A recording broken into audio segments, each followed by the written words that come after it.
A na poslední vývoj na dluhopisových trzích se nyní podíváme s naším hostem. Tím je Radek Mann, analytik společnosti AVD. Dobrý den. Dobrý den. Dnešní aukce španělských dluhopisů ukázala do jisté míry sklidnění na trhu s primárními dluhopisy, s primárními státními bondy. Výnos především u pětiletých znatelně poklesl zhruba z 5,2 na 4%. Je tento vývoj podle vás dočasný, anebo opravdu se trhy sklidňují? Máte na mysli španělské dluhopisy? Pardon, španělské. Já bych zase nepřeceňoval dnešní vliv obchodování, protože pokud porovnáme Španělsko s Itálií se včerejším obchodováním, tak Itálie si proti listopadu lehce pohoršila o řádově o 2 na 4letých dluhopisech. Tedy dá se říci, že situace se sklidňuje, už nejsou vidět takové raketové nástupy nárůstu úroků. Na druhou stránku nějaké výraznější propady bych neočekával. Je pravda, že u dlouhodobějších splatností se ta situace nijak výrazně nezměnila. I v případě Španělska 10leté bondy zůstaly prakticky bez změny. Jak číst tuto nerovnováhu, že u těch krátkodobějších výnos trochu klesá, nebo někde i výrazně, ale u těch dlouhodobějších zůstává poměrně vysoko? Já bych předpokládal, že tam hraje velkou roli páteční summit evropských představitelů, kteří hovořili o tom, že se dohodli, že se dohodnou, což přineslo částečné sklidnění do té situace. Druhá věc je, že se spekuluje o tom, že ECB výrazně se profiluje na sekundárním trhu a to samozřejmě vnáší do jisté míry klid na ten trh. Když už jsme právě u Evropské centrální banky, myslíte si, že ta role nyní je opravdu klíčová a jaká bude podle vás v následujících týdnech a měsících? Bude Evropská centrální banka hodně aktivní na dluhopisových trzích? Na jednu stránku představitelé centrální banky hovoří o tom, že nemají ambici být příliš aktivní, ale když to porovnáme s realitou a vztaženo myšleno k předchozím týdnu obchodování a zveřejněným výsledkům, kdy došlo k opravdu výraznému nárůstu na sekundárním trhu a vztaženo k dnešnímu týdnu, kdy několik traderů hovořilo o tom, že cítí velký tlak ECB, tak můžeme předpokládat, že opět velmi výrazně intervenuje.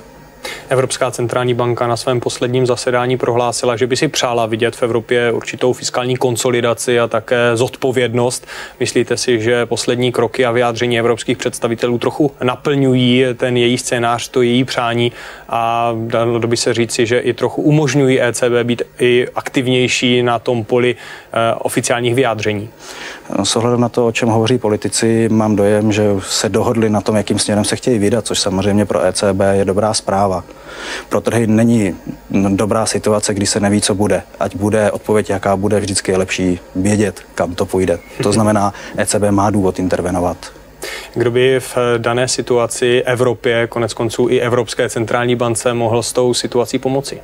Tak v minulosti se spekulovalo hodně o Číně ve vztahu k Itálii a k Francii.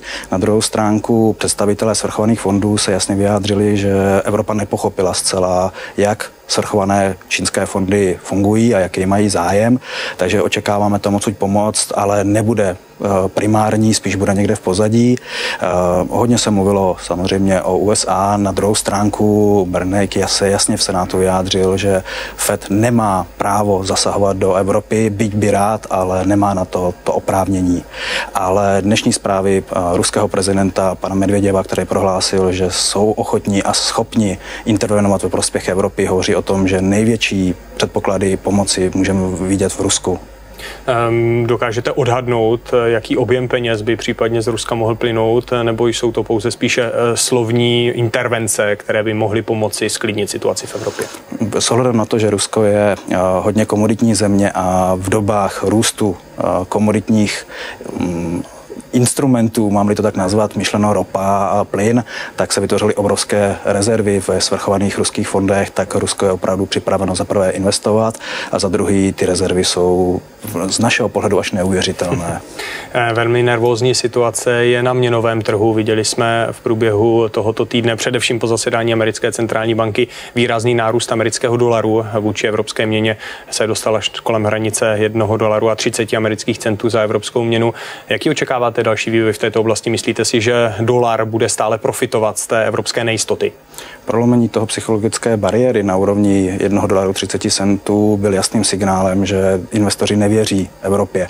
Nevěří v to, že by došlo k tak konsolidaci dostatečně rychle. To znamená, že investoři obvykle jsou schopni lépe predikovat budoucí vývoj a pokud jdou tímto směrem, lze předpokládat, že ještě stále dolar bude posilovat.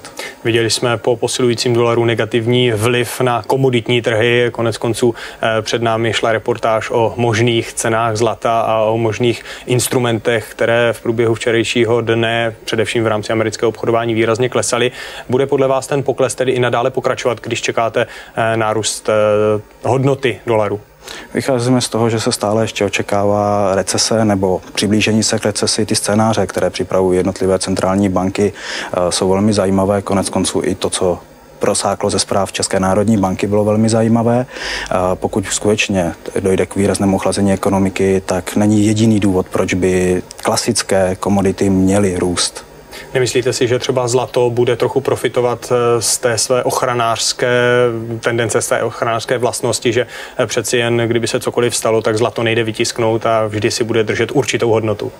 No, s tím nezbývá než souhlasit. Na druhou stránku ukázalo se, že ani zlato není zcela bezpečný přístav, protože konec konců v posledních 2,5 měsících jsme viděli dva výrazný propady, jednou 20%, jednou 10% a upřímně řečeno takhle si bezpečný přístav úplně nepředstavuji. Pane Mane, já vám moc krát děkuji za váš čas a návštěvu nás ve studiu. Naschledanou. Naschledanou. A s vámi se, vážení diváci, pro dnešní den loučím. Přeji vám příjemné a klidné odpoledne a zítra opět na viděnou.